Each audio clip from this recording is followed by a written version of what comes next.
Banished, created and narrated by Ravi. The South Africa Saga, Part 2.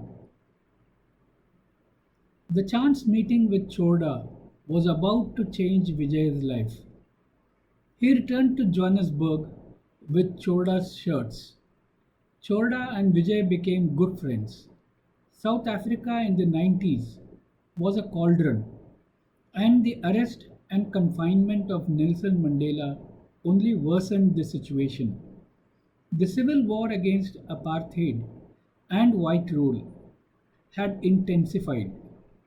Meanwhile, Chorda had introduced Vijay to some very key persons in the freedom struggle. Among them were Mbeki and Zuma. History was created when Nelson Mandela was elected as the first black president of South Africa in 1994, with Mbeki as the deputy president. The dramatic changes in the country paved the way for the rebuilding of South Africa, with black South Africans now driving the policies. The president wanted the least dependency on whites, and he turned to countries like India for help and support. It was thus that the business opportunities for Indians opened up in South Africa, and amongst the first to jump on to the bandwagon was Vijay, who was already close to the power center. He called on his brother Ajay to visit South Africa and evaluate the opportunities. Ajay impressed Chorda and Mbeki and also managed to befriend Zuma. With big money on the horizon, political corruption became rampant. Vijay and his brother were soon the major conduits for all kinds of political gratification, and they were rewarded with big contracts and key assignments. Very soon, the brothers became important players in politics also, and could use their relationships to appoint anyone to any position in the government setup. They were also wooed by global investors of every hue to help them get opportunities to set up businesses in the country. Ajay and Vijay were now kingmakers. The Sharma brothers' empire was fast expanding, and it was at this juncture that Vijay turned to his old friend Srikanth for help. He was aware of Srikanth's standing as finance expert and wanted to enlist his help to manage and control the finances of the Sharma conglomerate. Srikanth agreed and joined the brothers in the year 2001.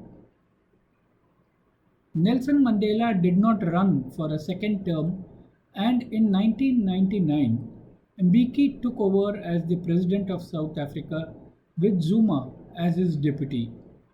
This was a big boost to the Sharma brothers, who were now virtually ruling the roost.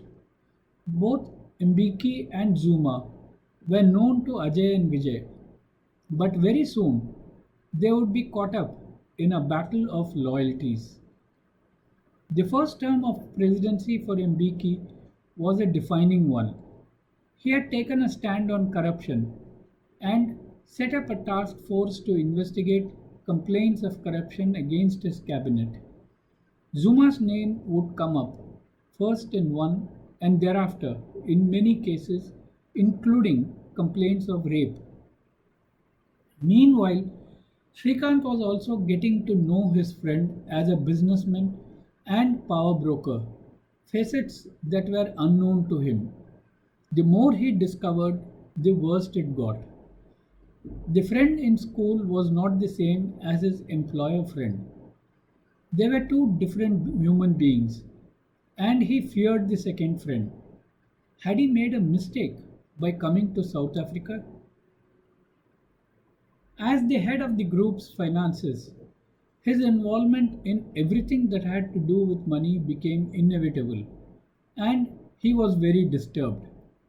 Huge cash flows were indicators of bribes being paid by the group to buy politicians, government officials, and various influencers who helped the brothers. Positions within the company were filled up with people related or close to the power centers. No wonder the brothers were popular. They had virtually bought out the government. He also discovered that the brothers were very close to Zuma and were a bit wary about the incumbent president Mbeki, although they made sure that they were in his good books.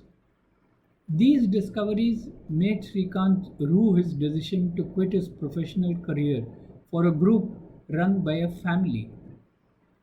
He tried talking to Vijay but could never get his message through. Ajay would assure him that all was well and that they were not doing anything against the government policies. He also told Srikanth that corruption was part of any government setup and it was universal and not limited to South Africa.